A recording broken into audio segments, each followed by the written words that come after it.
Hello, everyone. It's Dr. Shiva. Welcome. We're going to start very shortly on cinnamon. As people are coming in, I want to welcome everyone and hope everyone's having a good evening. And the talk today is going to be about cinnamon affecting the immune system. So I hope everyone is ready, and we'll be starting shortly. So good evening, everyone. Pittsburgh, Pennsylvania. We have somebody. Great to have you. Where else? Excellent. Good evening. Okay. Salado, Texas. Good. Good to have you. Vegas here. Excellent. Las Vegas. What do we got here? Let me just set people up over here. Make sure people are doing well here. People coming in over here. Starting in there. Okay, we're live on Instagram. Great to have you, Michigan, Youngstown, Ohio. Good morning from Australia. Good morning to Perth, Australia. Fantastic. We have people logging in. Michelle's here getting me some. We got Michelle, get me some tea. Great, thank you. Appreciate it. You're welcome. Just put it right there. Thanks.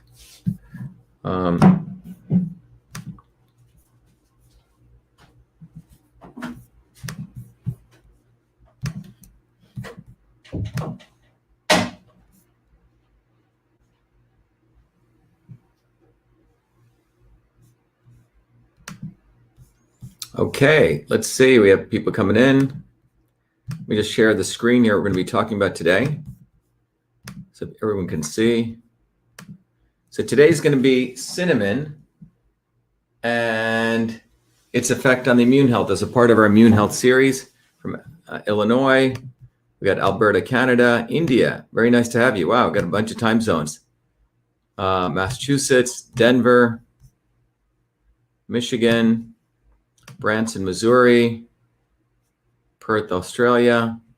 Great to have you. UK. I've been giving my children more cinnamon in their diet. Hope it's an immune booster. Okay, we'll talk about it. Mexico, Illinois. Someone says, "What's up, Doc?" Good to have you. Arizona, Oklahoma. Great. All right, how are we doing here? Wonderful. All right. So welcome, everyone. It's Dr. Shiva. I hope everyone's having a good evening. And it's Wednesday. And we have a talk today as a part of our series where we're going to look at a very cool herb called cinnamon. And I don't know if I'm sure most of you have seen the cinnamon powder, right?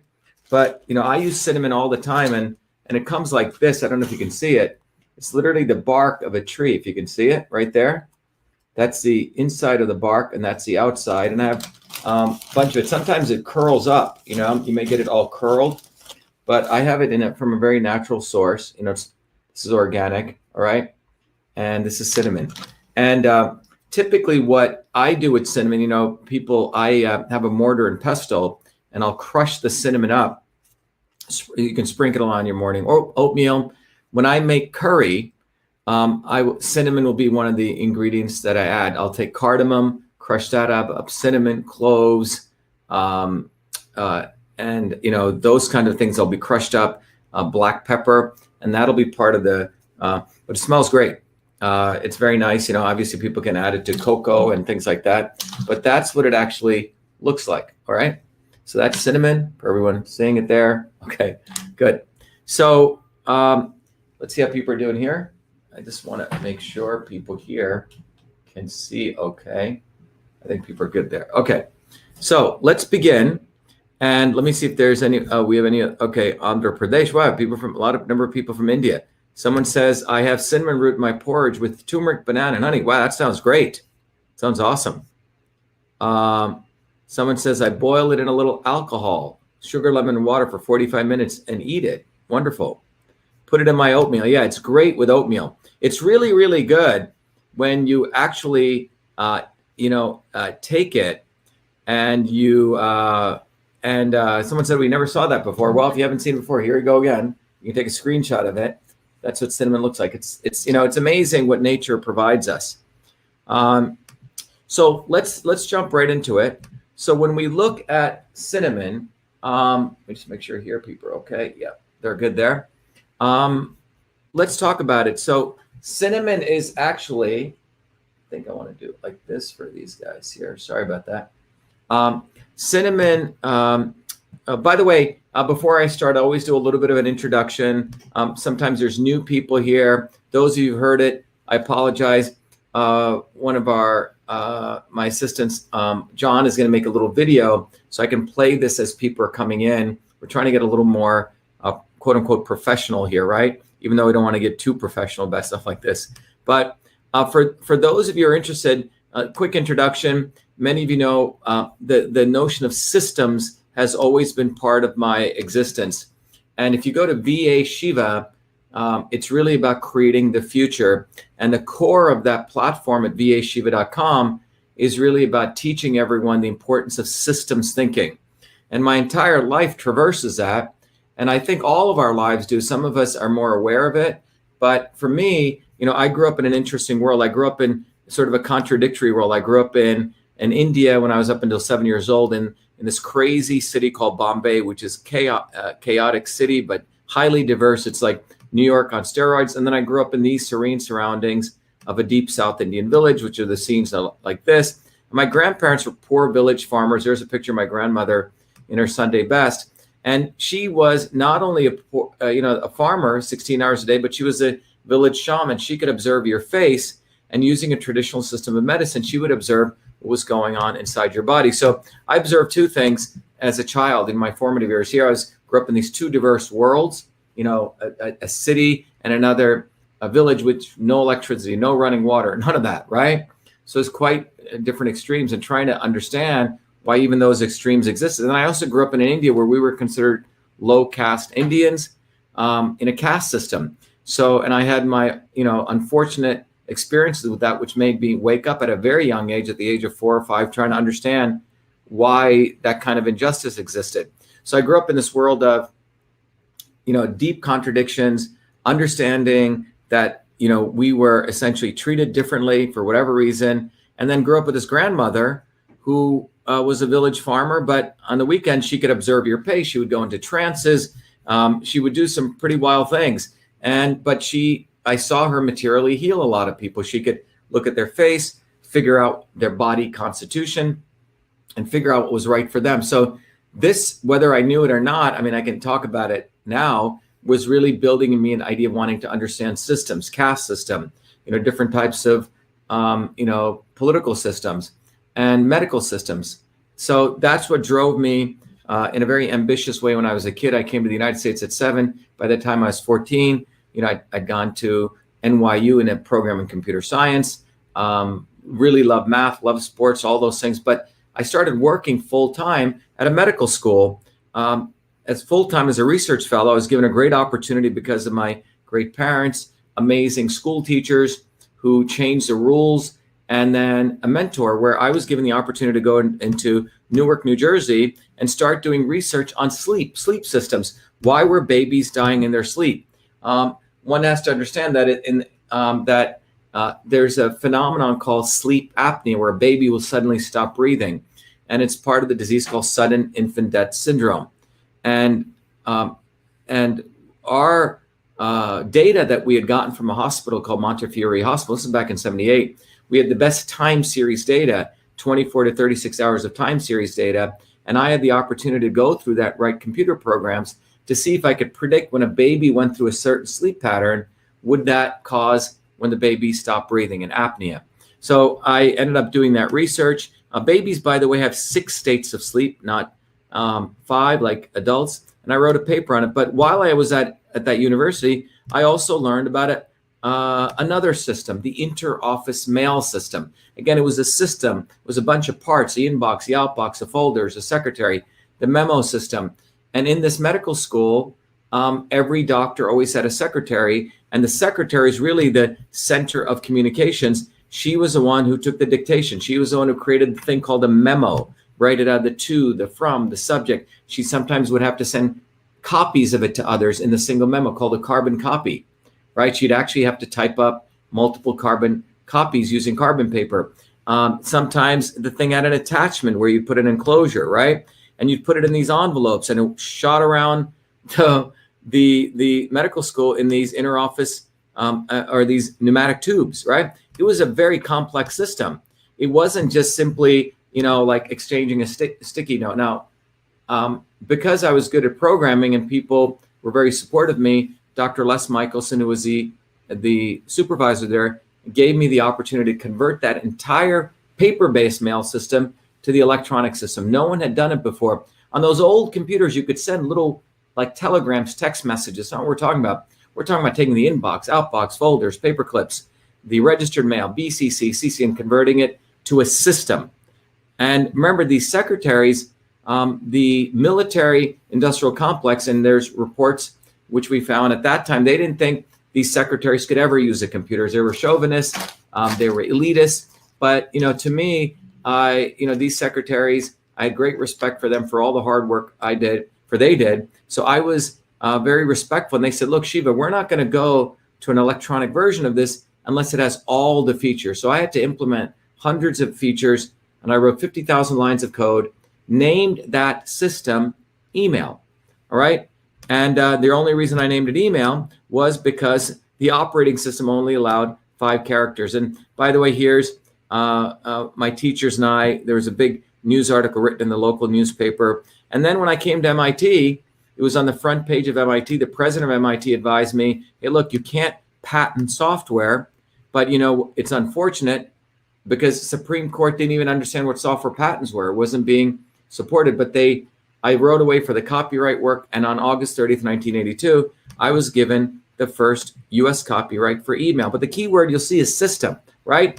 So, the racist, elitist organizations like Wikipedia, composed of the liberal elites, got so upset when my stuff went into the Smithsonian. And so did people like Gawker Media. So many years later, this was in 1978, and many years later, when my mother in 2011 was dying of a horrible disease, pulmonary fibrosis, in a suitcase, she'd saved all the artifacts of the invention of email in a small Samsonite suitcase. She gave this to me, and before she died, and the editor of Time magazine, the science editor, was the only one who reviewed it, and he wrote a great article called "The Man Who Invented Email." Now you got to understand, up until then, the narrative was, the military did it, right? ARPANET guys. It was absolutely not true.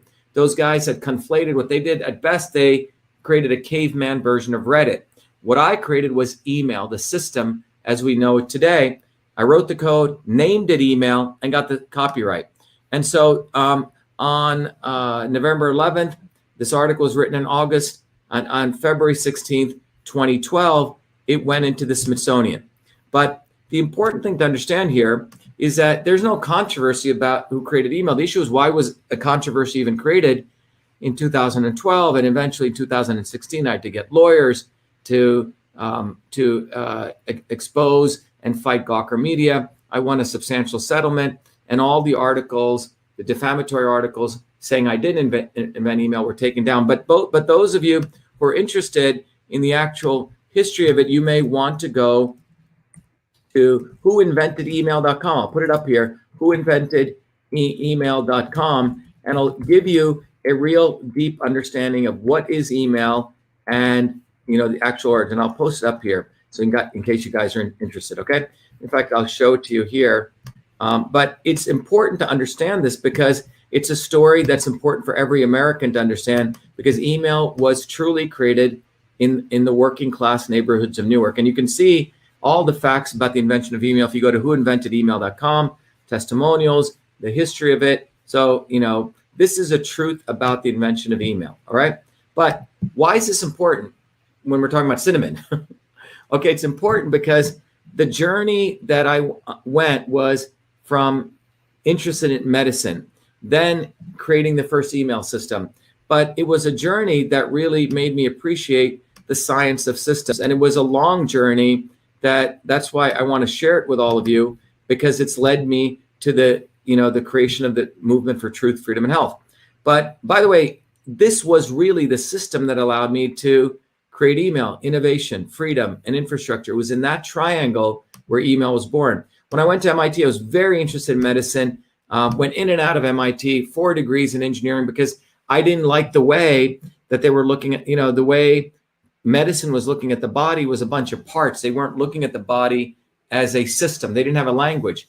So I went in and out, started a bunch of companies, an email management system company, and then CytoSolve, which I'll talk about. But in 2007, I decided to take a break, go back to India. It was a big adventure. And you have to understand that I had understood the Western system of medicine, got a PhD in it out of the #1 science and technology institute in the world, MIT, where we understood genes and molecular pathways and functional modules leading up to the whole human. But I had also been studying the Eastern systems of medicine, where I understood that you could also look at the body in a completely different way, using completely different words. My grandmother, when she looked at your body, as you're looking at the center part of this triangle, she would characterize your body as vata, pitta, kapha, vata or pitta or kapha, these terms that are very foreign to most medical doctors. But fundamentally, what she was doing was looking at your body and figuring out what kind of system you were, what were the right foods for you, and it was the right medicine for the right person at the right time. So I wanted to see if I could relate two of these systems. Again, the word system. Here's a biological systems approach of Western medicine. Here's the Siddha system of medicine. So I was fortunate to get a Fulbright, and you can see the title of the MIT article in 2007 says, East meets West. Armed with MIT 4 degrees, Shiva embarks on a new adventure. And it was on the front page because MIT was curious. Why didn't I want to go start my next company? Why did I want to go all the way to India and take 2 years off? But to me, it was an important journey. It was in many ways a promise that I'd made for all the hard work my grandparents had done, that I would use my knowledge to help explain to the world why these ancient systems of medicine worked, and if I could even explain it to the engineering world. So that really resulted in my discovering that this system, and you'll learn this if you take the course, by the way, let me put that up. Every Monday nights, I offer a course called the Truth, Freedom, and Health Warrior course. Everyone's invited to take that. It's part of, being a supporter of the Truth, Freedom, and Health movement. But what's important to understand here is that when I unraveled all of this, I discovered that the Indian system of medicine was based on these words, right? Vata, Pitta, and Kapha. And what I teach in the course is that this terminology to look at the body was directly related to engineering systems theory, transport, conversion, and storage. In fact, East met West. And I was the first one to really relate both of these. And I wrote it up in a recently interesting journal called the International Journal of Systems Engineering, where I literally discovered the relationship between Eastern systems of medicine, in this case, Indian medicine, and engineering systems theory, that they were one and the same. And after publishing this, I started teaching a course at MIT because I realized that the Western world didn't appreciate Eastern systems of medicine, and those practicing Eastern systems of medicine, be they, yoga people or naturopaths, or they didn't know how to explain this, and people thought they were woo-woo types, and the woo-woo types thought these traditional or the conventional medical doctors were, arrogant. So this technology or this science that I discovered helped unite both these worlds, and that was published, and that became the foundation of a organization I created to educate people called Systems Health. And with Systems Health, we were able to create a institute where we've educated tens of thousands of people through our master certification course at systemshealth.com, where they've actually learned the integration of Eastern and Western medicine. And they've learned, and I wrote a bunch of textbooks and books. People can get certified. And then out of this, when I started running for US Senate, I wanted to build a framework for people to support our movement. I didn't want it to be another slogan. And I realized those same concepts of Eastern medicine, the same concept of engineering systems theory, were the same concepts of fundamental universal law that could drive a political movement: truth, freedom, and health. And I embodied that into another course called the Foundations of Systems, which I teach people every week, which is part of the Truth, Freedom, and Health Warrior training. Why is this important? Look, we're not going to have a political movement. We're not going to be able to understand how cinnamon works at the molecular level. We're not going to be able to, or we don't understand how any computer systems work without the fundamental understanding of systems. It spans everything. it in fact spans politics. And that fundamental kernel is what I realized, that truth, freedom, and health are directly related to transport, conversion, storage. And you'll learn more about that. And I encourage everyone to take the course. It's a foundation of your future. So that's the foundations of systems, okay? So by the way, those of you who want to go to vashiva.com, victoralphashiva.com, we go there. You can get vashiva.com/join, and I'll come back to this, okay? /JOIN. If you want to follow along, you can see that we have literally built, at VA Shiva, we built the infrastructure for education, like we're doing right now, for community, and for activism. It is a technology platform. It's an educational platform. It's a community platform. So go to vashiva.com/join. You can contribute. Everything I do here is supported by what you guys do. You know, we put a lot of effort in putting these presentations together, and I'll come back to that. So when we speak about cinnamon, we don't take it lightly. We take a systems approach to it. All right. So let me go right into cinnamon here, and let's talk right about it here. So let me go here. So cinnamon and immune health. Okay. So what we're going to learn today is the following. First, we're going to learn what is cinnamon, right? What is the molecular composition of cinnamon? Okay. The effects on biological functions, the health benefits. Then we're going to go back and we're going to talk about cinnamon's effect on the immune system. Then we're going to talk about the clinical evidence on cinnamon dosaging, right? This is not a medical show. This is not a treatise. Everyone should go do cinnamon. This is really to educate you on what the science says at the broad level of the literature, and then at the molecular systems level using our technology called CytoSolve. So that's what this is really about. So let's jump right into this. Well, first of all, it's an ancient spice. It's been used, in Southeast Asia, place like India, Vietnam, China, right? And its medicinal use dates back, again, 4,000 years in ancient India and China. And it's a bark. It's the tree and the root. And the oil of the cinnamon have a medicinal effects. And those of you who came in late, if you don't remember, I have a piece of the bark of the root. People make oil out of it. They also use the root, but I'm looking at the bark right here, okay? And it's dried, obviously. So it's a bark of the root that typically I'm familiar with, but you can also get cinnamon oil. And we've done some research with one of the big nutritional oil manufacturers showing how it has very powerful effects for glucose metabolism, okay? Which means, reducing weight and controlling, things like diabetes. But we'll come to that.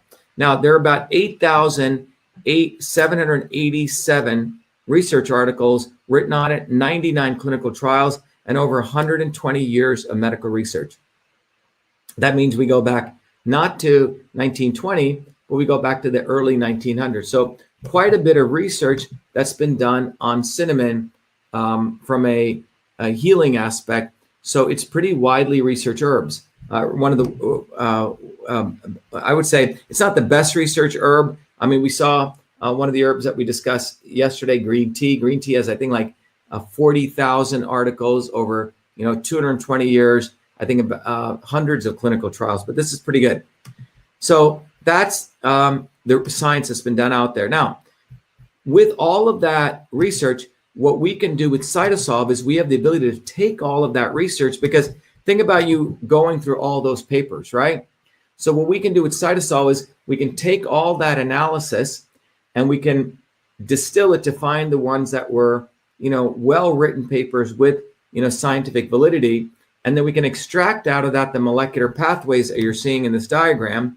And then from that, we can create an architecture of its effect on immune health, and then, give some understanding. By the way, CytoSolve came out of the recognition that the entire drug development industry, it completely is in a horrible shape.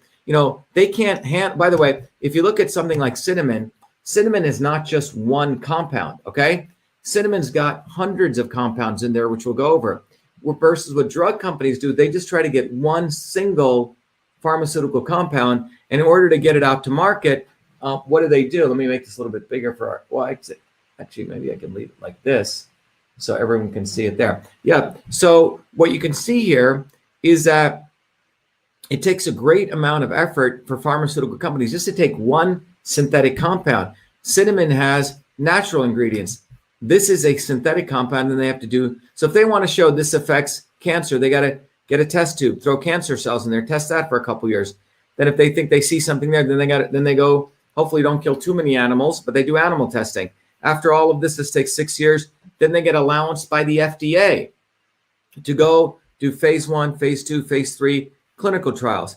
And by the way, most of the drugs that come out of it for a particular indication are only 10% effective. Lots of side effects. So it takes around 5 billion years. Think about that. 5 billion years. Not 5 billion years. I'm sorry. Just get rid of this. It takes $5 billion. Takes them $5 billion, about 13 years. And the stuff that comes out of it doesn't really work that well. And they can be sued. And this is why pharmaceutical companies are in a dire situation. And this is why they need to move to things like inoculations and jabs and pricks and vaccines, because this market, more and more money they spend on R&D, less and less new molecular entities. That's what NMEs are even being approved by the FDA. So this is something we need to understand. And the reason this entire world of Western medicine is in this situation is because Western medicine was never created for understanding the whole cinnamon bark. It wasn't created for prevention. Western medicine was created for putting a soldier back on the battlefield. That's where it came. It's excellent at that. God forbid you got into a major traumatic accident. Knock on wood, that doesn't happen to anyone. But if you did, then Western medicine's great, right? Because it came out of the 1800s to put a soldier back on the battlefield. If you look at the origin of it, Eastern medicine was about looking at the whole body. It was about prevention, okay? Yeah, maybe they didn't have microsurgery. By the way, back in India, they did, do plastic surgery all the way back. They found in the 12th century. But separate from that, the entire system of Western medicine is phenomenal for crisis care, but it knows nothing about how to the preventative aspects, okay? And the reason is because the entire Western medicine focus is about the opposite of a systems approach, reductionism. So in reductionism, it's like the blind man looking at the elephant. So you don't look at the whole elephant, you look at the parts of the elephant and you're blind. So you never see the whole. If anything, if you ever got together, the elephant would look like this, right? So the blind guy who's touching the tail thinks it's a rope. The guy touching the tusk thinks it's a spear and so on. And this is what happens in Western medicine. Even at the academic level, you are incentivized to look at a small part and you get a Nobel Prize for that. You're not incentivized to look at the whole. And until 2003 took place. So what occurred in 2003, which created a revolution in biology, and that was this. The Genome Project ended. We went to map out the entire human genome, thinking we had about 100,000, 1 million genes, knowing a worm only had about 20,000 genes, thinking that more parts mean more complexity, more genes, more complexity. Well, this was a big irony. Turns out that we only have 20,000 genes, okay? This revolutionized biology to realize that we had to go to a systems biology. And this is in 2003, Peter Hunter did this paper which said, if you want to understand the whole human being, you got to understand the genes and the proteins across cells and tissues.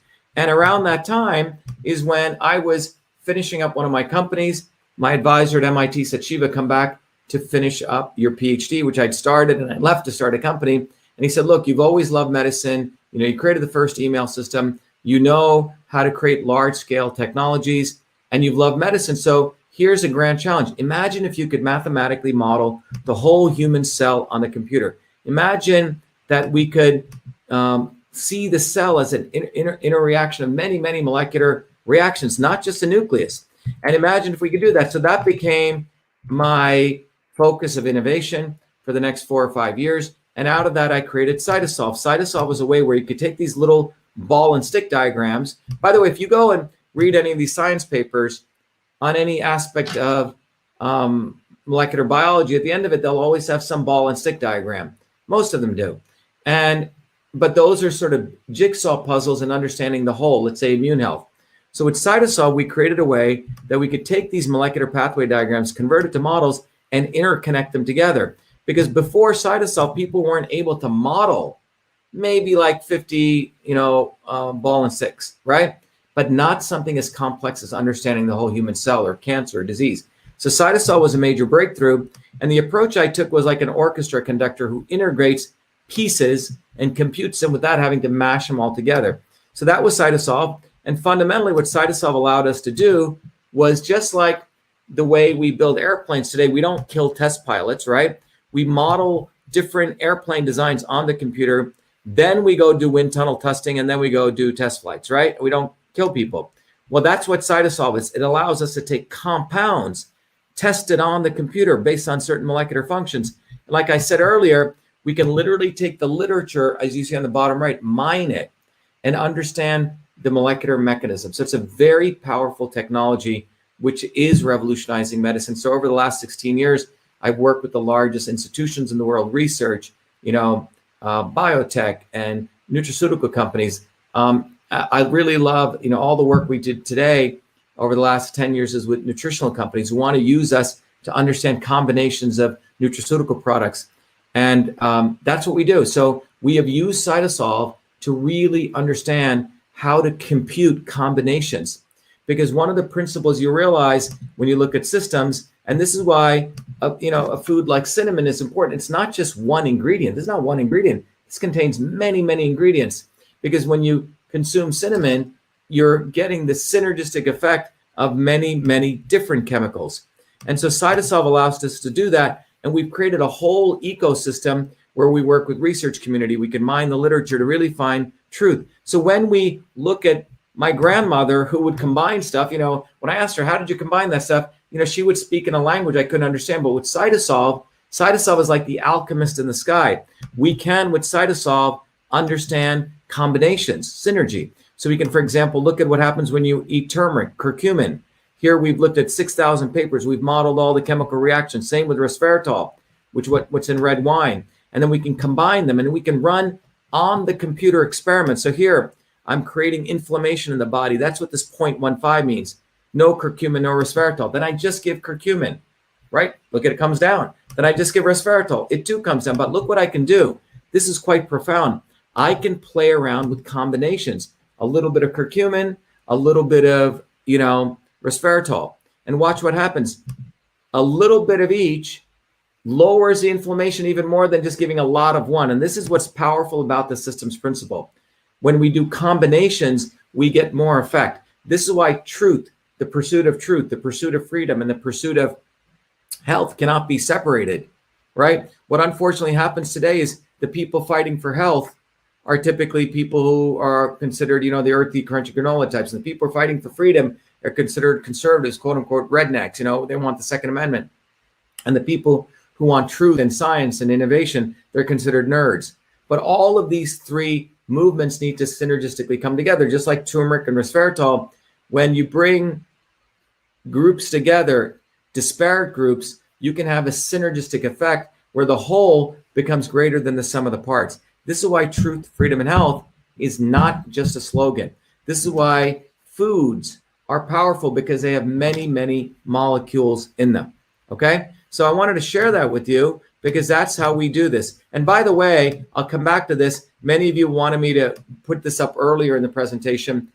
For 16 years, since 2003, for 16 years, we created CytoSolve. We published many, many papers in major journals. I've helped a lot of businesses figure out what's right, separate from snake oil. But in the last couple of years, we pointed the powerful technology of CytoSolve with all of its mathematics to look at a very powerful area of pain and inflammation, or swelling and discomfort. And we computed trillions of combinations of biomolecular reactions. And we've discovered a combination of bioflavonoids which have an amazing effect on pain and inflammation, swelling and discomfort. And I'm pleased to share that with you again. That's called MV25.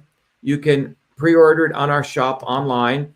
And MV25 stands for momentum, right? Mass times velocity. And notice it's coming from me, and I'm putting my name on it. Scientists, I helped create it. We helped discover it. But MV25 is coming out of a systems approach. And if you read the back label of it, it says Dr.SHIVA's MV25 was formulated using the CytoSolve computational engine, formulated by Dr. Shiva at MIT, or created. And the formulation here results from integrating thousands of peer-reviewed papers across 40 years, 68 research institutions, and computing trillions of potential combinations to discover an optimal synergy of compounds that downregulate biomarkers of discomfort and normal swelling.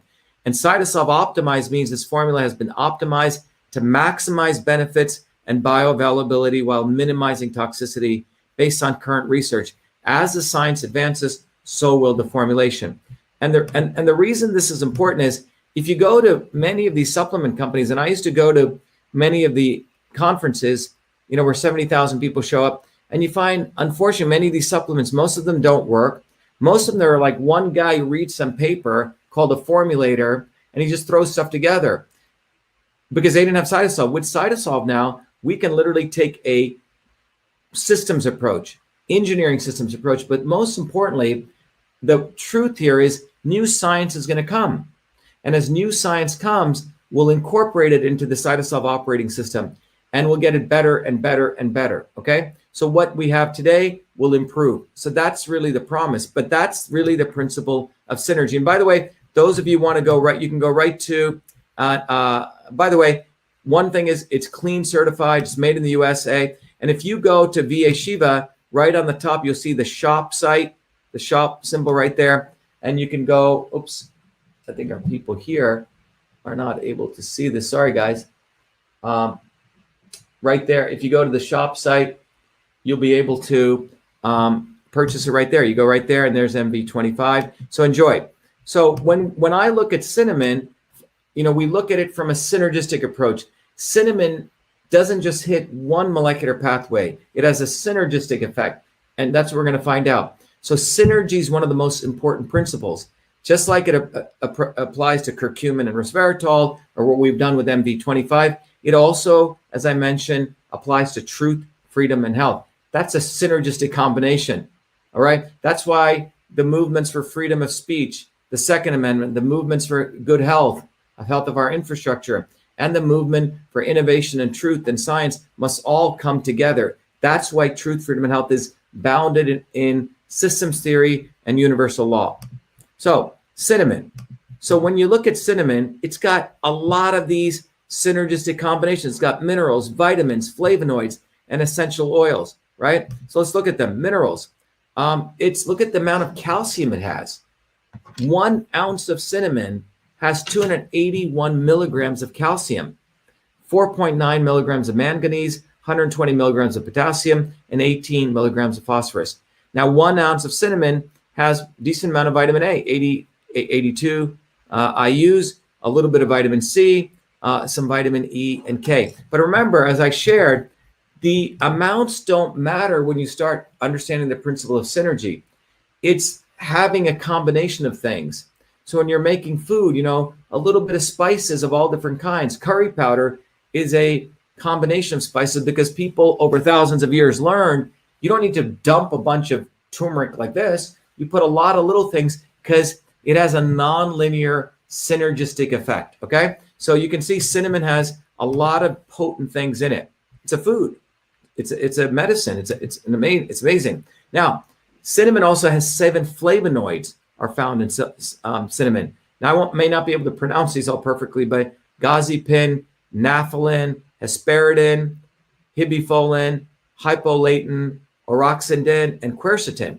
Quercetin, I'll do a whole thing on it, but quercetin is a zinc ionophore. When you take quercetin with zinc, it has very similar effect as HCQ, hydroxychloroquine, because it allows the zinc to go in, and the zinc has the effect of stopping viral replication. Very powerful. So, but you can see cinnamon has a number of very, very powerful bioflavonoids in it, okay? I think I'm good here. Doing good? So there, good. Okay, so you can see it has a number of very powerful bioflavonoids. Now, let's talk about the essential oil combination. You could use many different processes and get the oil out of cinnamon. And we're going to look at some of the very, very powerful ingredients in this, okay? So let's talk about that, okay? By the way, someone says, Parmar David says, chopped apple and dates with shredded or flaked coconuts. covered with maple syrup and cinnamon. Maybe some chopped pecans or other. My body craves cinnamon and I comply. Well, that's a nice, beautiful. So when we look at cinnamon, it has cinnamon aldehyde. You see, this structure is called an aldehyde structure when you study organic chemistry. When you add the OH, so it says the H, you create an acid. So aldehyde to an acid, this is called cinnamic acid. So same structure, but where the H is, you have an OH. So this is called, when you see the C double bond OH, COOH, this is what's called an acid in organic chemistry. When you replace this carbon here with an O, this is called an acetate. Okay, so you have cinnamyl acetate. And then one of the powerful things is we have eugenol. Okay, now eugenol is another compound. And I'll do, if I haven't done one, I forget, but eugenol also is in something called cloves. That's why those people like cinnamon, sort of a sister herb to that is cloves. And, you know, if you're making your oatmeal, you may want to put a little pinch of cloves in there, okay? Also, very, very powerful effect. But cinnamon has eugenol in it, all right? So these are all the profoundly amazing. By the way, it has 41 essential oils, and I'm looking at the major components: cinnamon aldehyde, cinnamic acid, cinnamyl acetate, and eugenol. Okay. Now, what are the biological effects of cinnamon? What are those effects? Well, first of all, look at all the things that cinnamon affects. Okay. Cinnamon affects a bunch of very powerful things. First of all, cinnamon affects neuroinflammation, and this arrow is a down arrow, which means it brings down neuroinflammation. Things like TNF, IL-1, IL-1 beta, these are cytokines. It increases glucose metabolism in the brain, okay? It lowers amyloid beta toxicity and beta secretase enzyme activity, Alzheimer's over here. It increases NCAM levels, neural growth, supports your brain's development. It increases anti-diabetic effects of insulin mimetic effect. So it in many ways, insulin mimetic means it can mimic insulin, okay? So very, very powerful in terms of having an insulin mimetic effect, anti-diabetic. It is pro-cognitive effects via the acetylcholine activity, ACHE, and antioxidant effects via NRF2 modulation, right? So it increases antioxidant, it lowers neuroinflammation, increases glucose metabolism, does a lot of things which affect, staving off Alzheimer's, supports the brain, anti-diabetic, pro-cognitive, right? Who wouldn't want to include cinnamon? That's why most, again, traditional cultures, when you're making curry or spices, you always added cinnamon in there. It's quite interesting. I think in many of these cultures, they learned that some of these herbs were so profound, you just made them part of food. You didn't think about it. You didn't have to go to a doctor. I mean, you have to think about it. The women in most of the traditional households were the doctor. I mean, they knew so many different arts and crafts in sense of how to, they knew food was medicine. They knew how to incorporate this, and they passed down this knowledge from, a mother to daughter. For example, when a daughter leaves her home and gets married, the mother will give the daughter a spice box. It's one of the most revered things. And when that daughter has her daughter and becomes a mother, she does the same thing. So the spice box that is given is extremely important. We'll cover one day what's in that spice box, but it's always a very similar set of spices. But you can see these are the biological effects of cinnamon. Okay. Hold on one second. I have to hold on one second. I'm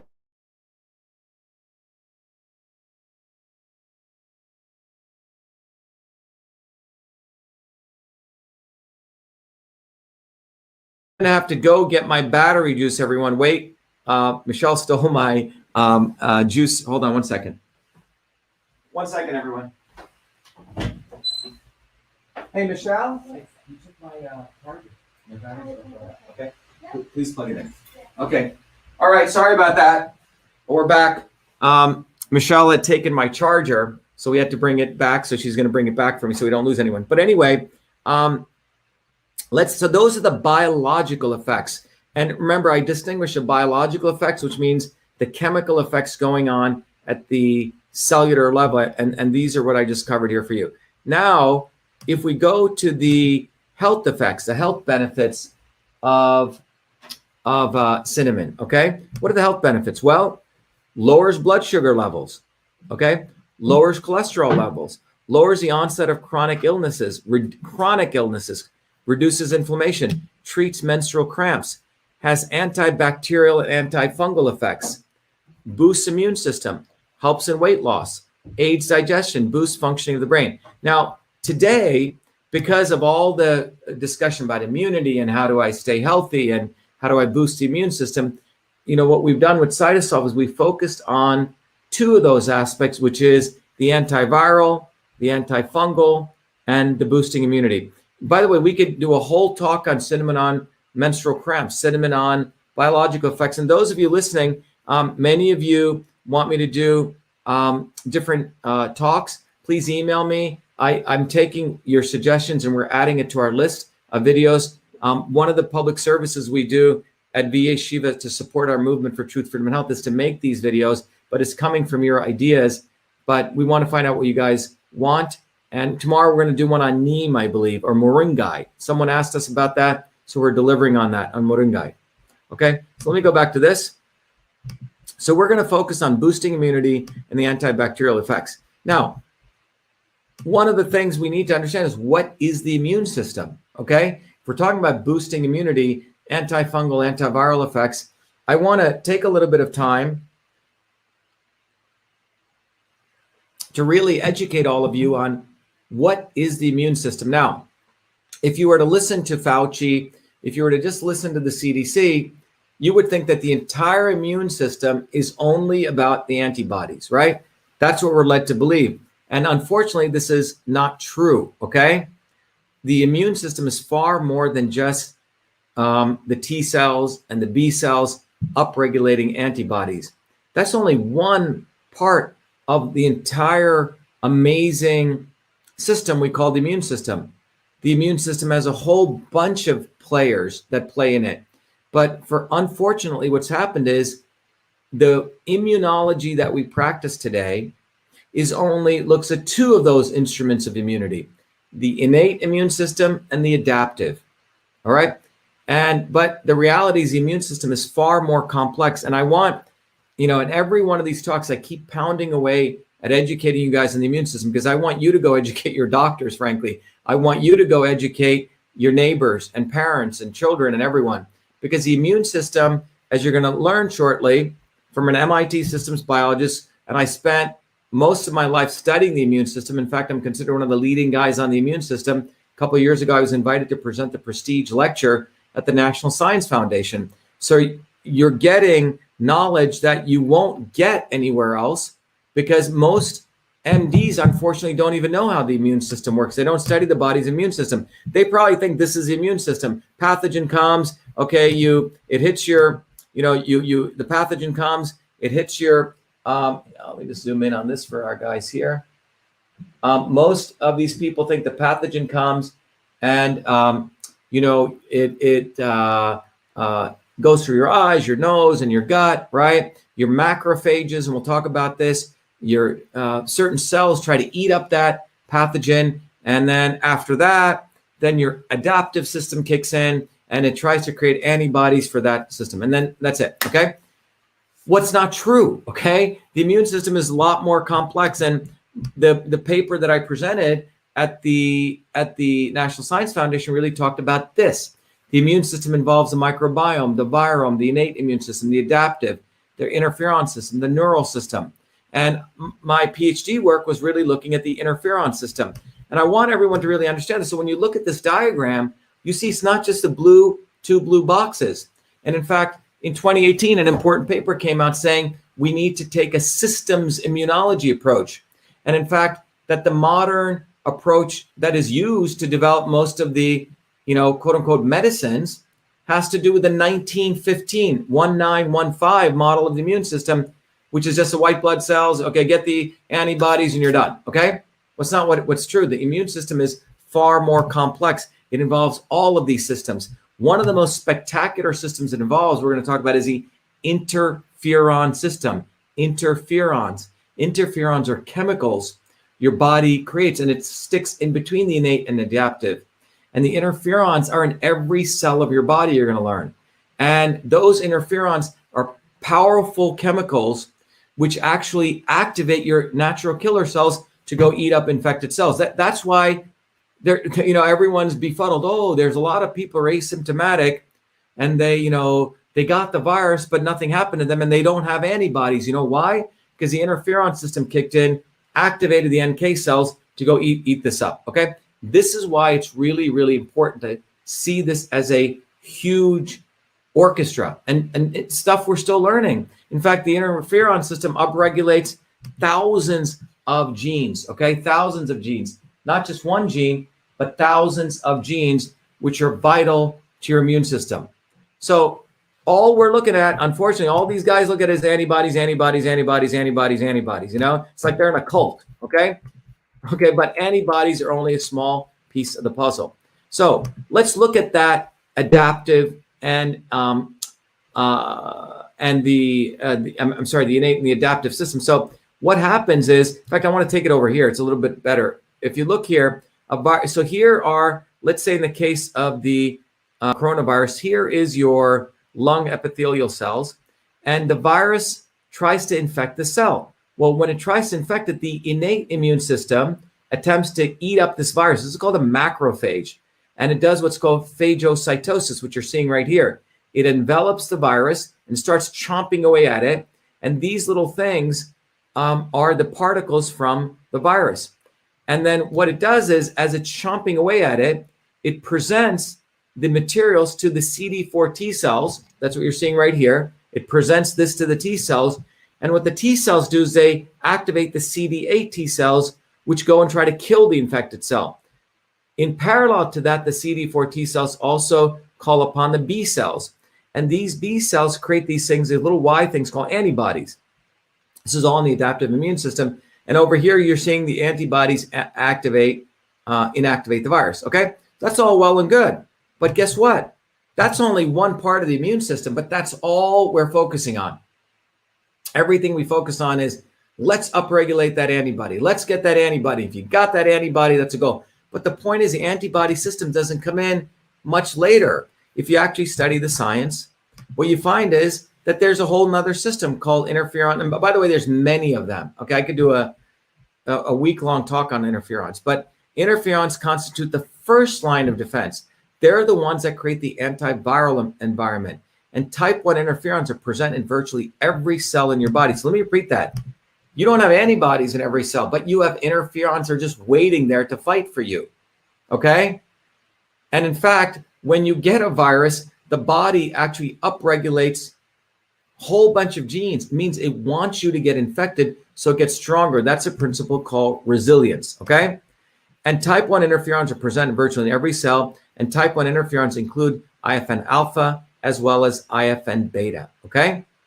So there you go. So this is a much more holistic systems level understanding of the immune system, okay? So I hope that's clear. This systems level understanding is what would have helped us back in March, because if more doctors knew that, I would not have been the lone voice calling out Fauci. I would not have been the lone voice saying, hey, look, fine, let's quarantine the immunosuppressed, but let's boost people's immunity, right? Because the immune system wants to be boosted, okay? It gets boosted by exposure. And if you have a strong immune system, you can take a hit and you can come back stronger. That's called resilience, okay? So let's go back here, okay? So there we go. So now let's look at the effect of cinnamon. Now that we understand the immune system, we understand all those particles in immune. Someone says, hi from Austin. Great to have you from Austin. That's right. Take care of yourself. Boost your immune system. I haven't worn a mask all year and I am healthy. That's wonderful. You got a strong immune system. Antibodies do not save lives, okay? There we go. Okay, so let's jump right into this and talk about how the effect of cinnamon on immune health is. Well, first of all, cinnamon modulates immune response via anti-inflammatory mechanisms, okay? Anti-inflammatory mechanisms. And cinnamon is shown to be both antibacterial and antifungal. And microorganisms do not develop resistance to cinnamon. This is very, very important. You know, microorganisms can develop resistance to antibodies, right? Antibiotics, I mean, okay? And furthermore, if your body creates a particular antibody, if that virus changes just a little bit, a variant, boom, that antibody's useless. In fact, even the NIH and is admitting now, even after you get these antibodies for the coronavirus, right? Within 20 days, it declines. And within 8 months, it's only maybe 40% active, right? So the antibody system, yeah, it's good. Yeah, it's there, but it's not the only system. Your body has many other mechanisms, which we don't talk about. But important things to remember is that if people take antibiotics, right, they develop resistance. But microorganisms do not develop resistance to cinnamon. That's pretty cool. So how does it work? So let's follow these very important diagrams now that I'm throwing up here. I think, let me do this for our people here so they can follow along. So let's follow this, okay? Modulation of inflammatory enzymes and cytokines. So one of the things it does, it modulates inflammation. So again, if you remember, two of the important cytokines are TNF alpha and IL-8, which cause a cytokine storm, right? These create the cytokine storm. And these are created by two transcription factors, NF-kappa beta and AP1. NF-kappa beta leads to these cytokines. And what cinnamonaldehyde does, it blocks NF-kappa beta. But when it blocks NF-kappa beta, it has a dual effect. It also blocks the production of COX-2, which creates PGE2, which causes inflammation. And cinnamaldehyde also blocks AP1, which stops iNOS, right? Which stops NO, which stops inflammation. So inflammation leads to harmful and disproportionate immune response. Cinnamon active compounds inhibit enzymes such as COX-2 and iNOS that are involved in inflammation signaling. And cinnaminols inhibit this transcription factor, NF-kappa beta, which is responsible for transcription of inflammatory genes that cause a cytokine storm. So bottom line is the cinnamaldehyde does two things. It blocks the cytokine storm and it snuffs out inflammation. That's a cinnamaldehyde in cinnamon. So if you're looking for cinnamon oil extracts, right, you can look at the amount of cinnamaldehyde it has. And some of them will say what percentage it has, but that's really the active ingredient from an extraction standpoint. The other thing is, look at this. Cinnamon has antifungal activity, okay? So many times when I was growing up in spices, right? Like if you're storing rice or certain foods, people throw cinnamon in there, okay? Or cloves too, because that kept fungus away, okay? It kept microorganisms away. But it's a way that, and it smells good too when you have it in there, okay?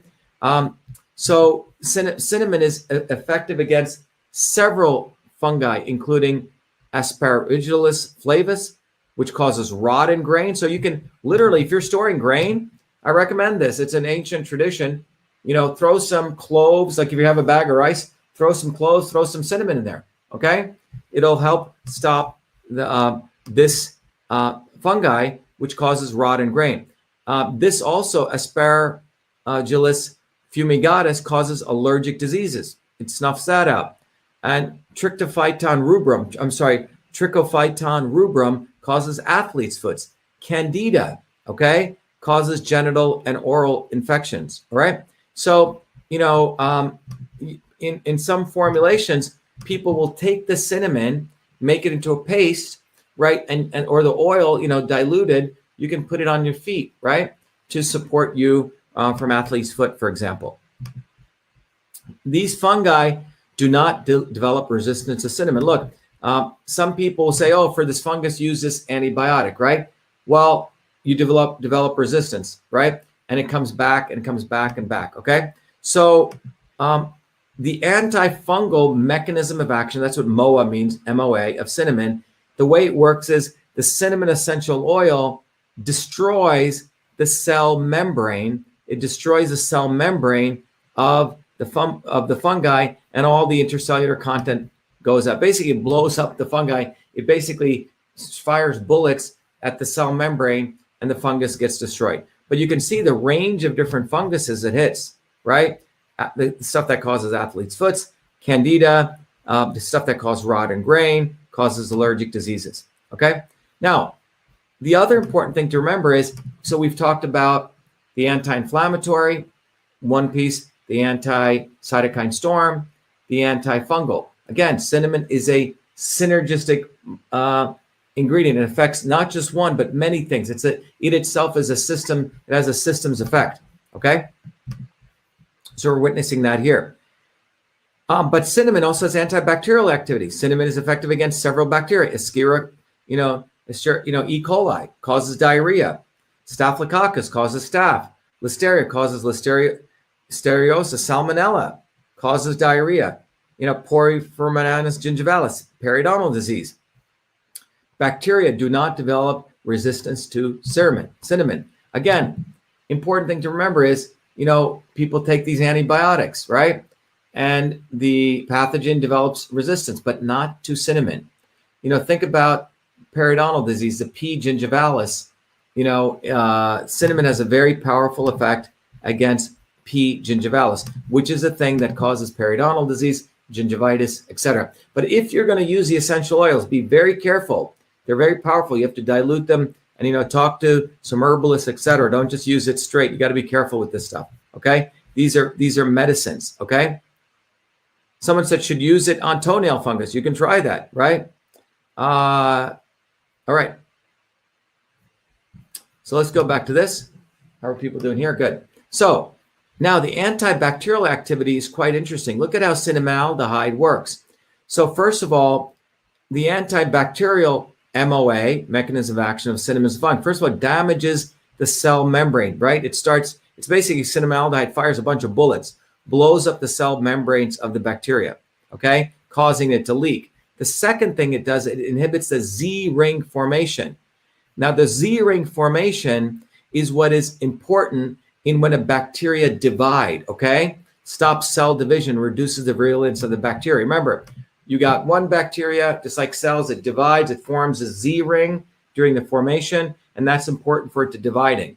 Well, guess what? Cinnamaldehyde stops it from even morphologically creating that Z ring, so the bacteria have a harder problem replicating. And then the next thing it does, it blocks ATP production, which leads to starvation of the bacteria. So the bacteria, remember, what is ATP? If you remember ATP in the human body, in the human cell, we have the mitochondria. That's the energy centers. It creates energy. It takes ADP, makes ATP, and your mitochondria fuel you. So what happens here is cinnamaldehyde stops the ATP process. So basically, you're starving the bacteria, you're blowing up its membrane, and then on top of it, what you're also doing is you're inhibiting it replicating. So quite powerful, cinnamaldehyde. So let's talk about, remember, as I keep emphasizing, in all my talks here, our talks itself are a system talk. We go from CytoSolve to Truth, Freedom, and Health. And from Truth, Freedom, and Health, we come back to Truth, Freedom, and Health. We talk about synergy, okay? And what we've just talked about here is the synergy, the synergistic power of cinnamon, antibacterial, antifungal, right? It's multi-pronged. And it has the effect of reducing inflammation, reducing the cytokine storm, so you beef up your immune system. So this brings me back to Truth, Freedom, and Health. Why is this important? Because we just talked about the synergistic process here, right? So when you take the synergistic process, when you take Truth, Freedom, and Health, Truth, Freedom, and Health itself is a process of synergy, okay? Because as I mentioned earlier, we're not going to win by taking one approach against the establishment, okay? We have to bring together a bunch of molecules. We have to bring the molecular force of health, which means fighting for our health. We have to bring the molecular force of the people who want to fight for the First Amendment and the Second Amendment, okay? Because without freedom, we cannot practice science, okay? And without practicing real science, we're not going to get to truth, we're going to get to lies. So when you can practice the scientific method, which demands freedom, because in order for the scientific method to take place, We got to have an open science environment, discourse, debate, argument. And out of that discourse and argument, you say, oh, that's right, that's wrong. You do experiments, you refute things, you fight it out. And out of that, you get truth. And then from truth, we can find out what's really good for our health. But right now, truth, freedom, and health are all separated, okay? We need to bring all these movements together. And you can learn a lot from this herb, cinnamon, okay? Or from any of these herbs. They have synergistic influence.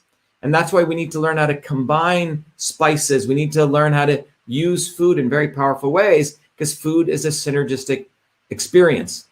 And the more we learn how to do that, whether it be in food combining, whether it be in solving problems, whether it be for politics. So the synergy principle applies to politics. So I'm going to take a quick break here. And before I come back, we're going to talk about the power of cinnamon and how to understand it from an Eastern and engineering systems perspective. Everything I've shared with you is from a molecular systems perspective. But again, before I go to that, I want you guys to reflect on the synergy principle and think about how we can apply that to politics, truth, freedom, and health. So let me play the video I like to play. By the way, to everyone out there, I want you guys to become truth, freedom, and health warriors, not only for your health, not only for truth, not only for freedom, but for all of those things. And every Monday evenings, I do a 3-hour course where I educate everyone on the science of systems, because that system science is the foundation of how we're going to learn 3 of my principles, Dr. Shiva's principles, the interrelation between truth, freedom, and health, why we need to build a bottoms-up movement, and why we need to be aware of the not so obvious establishment, the real killers of movement. So let me play my video, which is really our anthem for the truth, freedom, and health movement. So I encourage everyone to go to, by the way, go to vashiva.com/join. You can contribute. You can, by the way, you can just become a member at no cost. And for any one of you contribute, you know, I'm very, very grateful, but I don't want to take it for nothing. When you give us money, $100 or more, you get access to the Truth, Freedom, and Health Warrior Training Program. When you support 25 or more, I want to give you this gift, which is a System and Revolution book and the tool, Your Body, Your System. And I'll come back to explaining the whole process here. Let me play the video for you as I normally do. Here we go.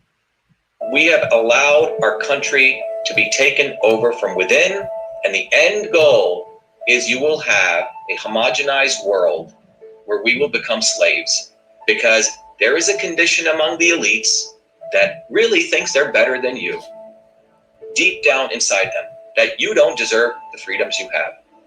They don't. This reality is what people need to wake up to, and we need to all unite, working people. There's only one movement that can do that, and that is the movement that we started creating here in Massachusetts, the movement for truth, freedom, and health. Look, I've been a student of politics since I was a 4-year-old kid, studying revolutionary movements, left wing, right wing. There's a physics, there's a nuclear science to destroying the establishment. To build a bridge, you need to understand Newton's equation. You need to understand the laws of gravity. You need to understand Poisson's ratio. There is a way to build a revolution, and that's why I put this together. My goal is to train an army of truth, freedom, and health leaders. We don't need followers like social media. We need leaders, but they need training, because the educational system does not teach them history, nothing.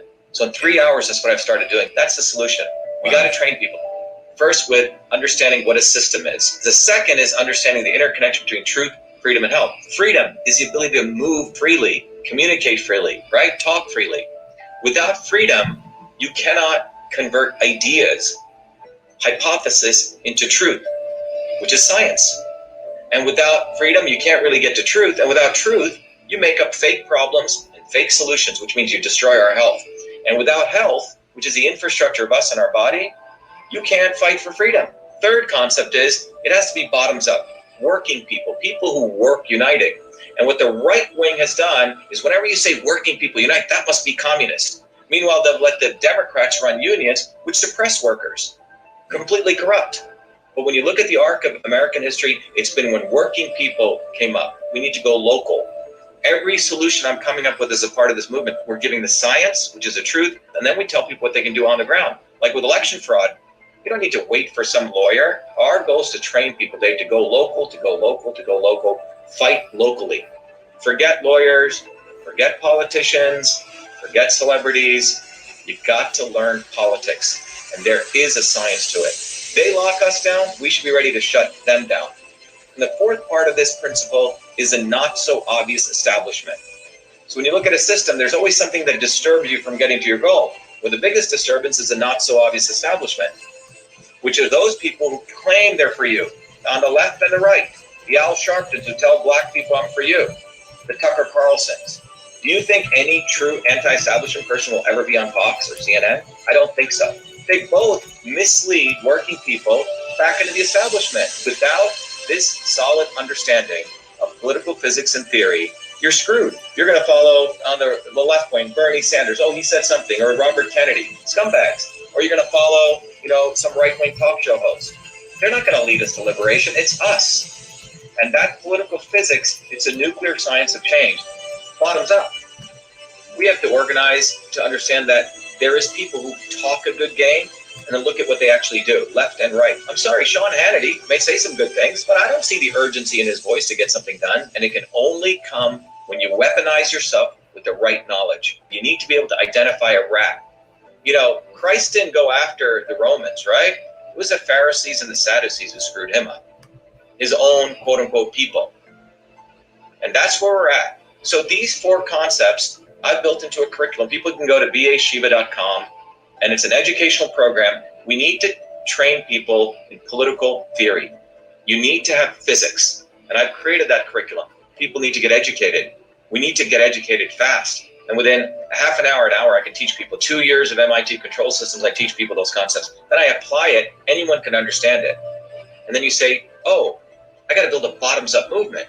They have to get politically astute, and then they have to go locally and act, not sit there on social media. They have to act locally, defy locally, do civil obedience locally, but with knowledge on how to build a movement. And the Senate campaign's expanded to the Movement for Truth, Freedom, and Health, and they can find it on V as in Victor, A, Shiva, vashiva.com, so people can sign in. They can get access to a bunch of videos.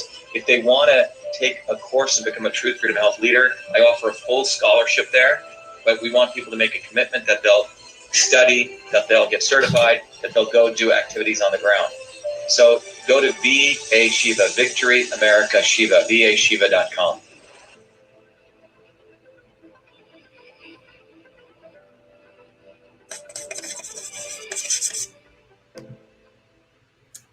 All right, so I want to encourage everyone to support the movement that we're doing. And by the way, when you go online to vashiva.com/join, you can just join as a member. And when you join as a member, people get access to certain videos, but they also get access to a forum where you can interact with people. Let me just show you a little bit of that so everyone understands what we have in store there. And that, that's for people, anyone who just wants to join. It's open to the public at large. And so let me just show right here. So when you go in there, there's a thing called the forum. Let me go over to it right here. Actually, I'll come back to it. But what I want to let everyone know is that one of the key parts of this is you go to the dashboard when you sign in, and those of your members can get access to the featured videos. You get access to take action, and there's a cool forum I'll come back to. But the central education is what I want to give to people, those people who've been so generous. I'm giving you a whole bunch of educational tools, and the goal is to get educated on these principles of truth, freedom, and health. That education begins where I will teach you in a 3-hour, private group class, the foundations of system science that took me many, many years to learn at MIT. Then you get access to the book, System and Revolution. You get access to the tool, Access Your Body, Your System software. Then you get access to a whole range of tools here that will actually help you understand your body as a system. And then you get access to scientific reports. You get access to 3 other books. And these are really building your technical foundation of system thinking. And also this paper. And then on top of it, and by the way, I want to thank everyone who's donated an incredible amount of support. And this is a gift that I'm giving to those people. By the way, those people who are supporting, who've been very generous and kind to give, 25, you guys get this, but please take advantage. This is the Truth, Freedom, and Health Warrior Training Program. But that's not the only thing. We also have created a forum for all members, regardless of whether you want to give anything or not or contribute. You get access to the forum where you can start interacting with people right away from all over the world. open up a topic, on any discussion, and independent of big tech. But we also have created a social media value where you can create a page, you can have interactions with people, you can create your own membership list and so on. So please take advantage of that. That's also there for you, okay? So you want to get activated also. So not only is it important to get educated, to get all the courses, but then you can get activated, right? You can get access to these very nice flyers, business cards, that you can educate people on the real issue, for example, with masks and oral health, the science behind it, the public health. Same with the real issue on beyond vax and anti-vax, why we must focus on boosting immunity, that one size fits all medicine doesn't work. So it's a very powerful platform.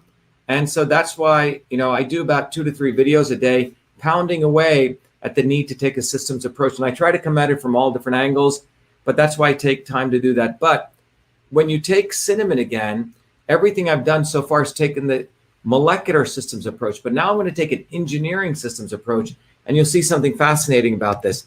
So when we take that approach, you find out that, by the way, one of the tools that everyone who supports the platform and who's a warrior gets access to the tool called Your Body, Your System. And in Your Body, Your System, think about your body can be visualized and mapped on this mapping of transport, conversion, and storage. And when you take the course, you'll understand what this is, but this is the foundations of systems theory. And when you answer a set of questions, it'll help you figure out where your red dot lands in this matrix here, or in this triangle. And then you can figure out how your body is off balance from where you're supposed to be, that red dot. And then you can figure out how foods and supplements bring you back to that. So the bottom line is food itself in the Eastern and engineering systems theory is itself a force. That's what I've discovered. So this cinnamon has very particular effects in affecting the energies of transport, conversion, and storage. So for example, what you see here is when you take that approach, and by the way, when you take, when you get to Your Body, Your System, or, you get access to System and Revolution and these tools. And again, I want to thank everyone who's, been very generous in support of that. For your $25, this is the small gift I'm giving back to you, but thank you. But here, what you can see here is that when you look at cinnamon, cinnamon lowers vata transport, right? So it lowers vata. It increases conversion, which is digestive processes, okay? And look what it does. It lowers kapha. Kapha is typically associated with weight, right? Storing stuff, right? And it increases conversion, increases your metabolism, right? This is what Western science says. This is what the Eastern approach says. It lowers fat, right? And it lowers transport, okay? Which is vata. So these are the things that cinnamon does in a very profound way. So you can see when we look at it from the molecular systems approach and the Western and the Eastern systems approach, you can try integrating. That's why the Your Body, Your System tool that all of you get access to is very valuable, because it enables you to understand your body as a system. And the same forces that act in your body act in your computer, act in the movement of truth, freedom, and health. Okay? So let's go back here. So now what should be the dosaging? Now the clinical evidence, what I'm sharing with you, obviously if you want to go explore this more, you should do it, but this is not a medical program. You should go talk to your doctor, to get medical advice, but this is what the clinical evidence shows. Huss et al. 2002 says about 120 milligrams a day to 6 grams a day. You can go, you can go pretty high dosage, okay? For wound healing, Mohammadi et al. Says about 2% of the cinnamon ointment, okay? For sugar control, okay? Mang et al. Says 1 to 6 grams per day. For antimicrobial activity, Wang et al. Says you can take 3 capsules a day containing 18 milligrams of cinnamon oil and 9 milligrams of pogostemon oil, okay? So this is what the dosaging says. Many of you have always said, Dr. Shiva, what should be the dosaging? So we started including that by looking at what the clinical evidence. So all those things come from clinical evidence that we've organized together, okay? So in conclusion, when you look at it, here's the important takeaways. Cinnamon inhibits inflammatory enzymes such as COX-2 and iNOS. By the way, I've said this before, I'll say it again. If you take ibuprofen, Advil, if you go look at the back of Advil or you read up on it, it'll say Advil is a COX-2 inhibitor. COX-2 is an enzyme which results in PGE2, which causes inflammation. And look at what cinnamon does. Cinnamon inhibits inflammatory enzymes like COX-2, the same target that ibuprofen hits, an iNOS, thereby controlling runaway immune response. Cinnamon also kills bacteria and fungi. Second takeaway, remember, by blowing up their cell membranes. And cinnamon inhibits inflammatory cytokines, and microbes do not develop resistance to cinnamon. Again, if you have, perishable goods like rice or grains or oatmeal, that's why throw some, and you have it sitting there, throw some cinnamon in there. It's going to keep it from rotting, okay? So there you go. These are the powerful effects of cinnamon and immune health. And the bottom line, what we've done here is we really focused on recognizing that the anti-inflammatory, anti-cytokine storm, the blowing away of fungi, et cetera, is very powerful. And by the way, cinnamon is very closely related to cloves too. Cloves has a very similar effect. Okay, by the way, there's an interesting discussion that's been going on. I guess I'm watching the readout here of what people are arguing about. And I guess there's a very interesting discussion about an individual saying, well, cancer doesn't, people saying, use this for cancer, use that for cancer, and someone saying there's no magic bullet. Let me just tell you, from an Eastern and Western systems perspective, in the Eastern system of medicine, every disease goes through 6 stages, okay?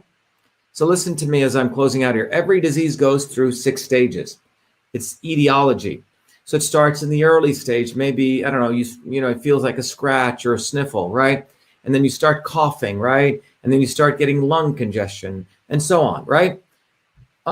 So cancer may start in some very functional way that you don't even look at because you've lost your intuition with your body. And then it progresses. And finally you get a big tumor or something, okay? Well, that stage of cancer is in the late stages, okay? But there are all the early stages of cancer, early stages of inflammation, early stages of, worms, and fungi and pathogens breeding in your system. That's why the Western system of medicine doesn't fully understand this entire etiology. So we only focus in the Western medicine, not we or they, only focus on the late stages. They wait until the disease gets into the 5th or 6th stage, okay? And that's where Western medicine comes in. Western medicine comes in way at the late stage. And what does it do? Radiation, chemotherapy, etc.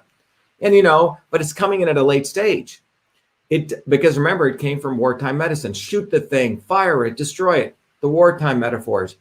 Western medicine doesn't come in the early stages. This is where food, supplements, activities, the Eastern systems, the engineering systems approach sees the body as a system. What are the things you can do today to upkeep that body, maintain it? What are the things you can do to identify when your body's going off course? What are the things we can use to identify when our government's going off course? Okay? That's called a systems approach. And that's what I've discovered. And that's what's part of the entire VA Shiva platform. It's part of what I've done my whole life. And that's the gift that I want to give all of you. And I want to thank all of you for your support and contributions for building this platform. And we'll continue to grow. Our goal is to have 50,000 truth, freedom, and health warriors all over the world.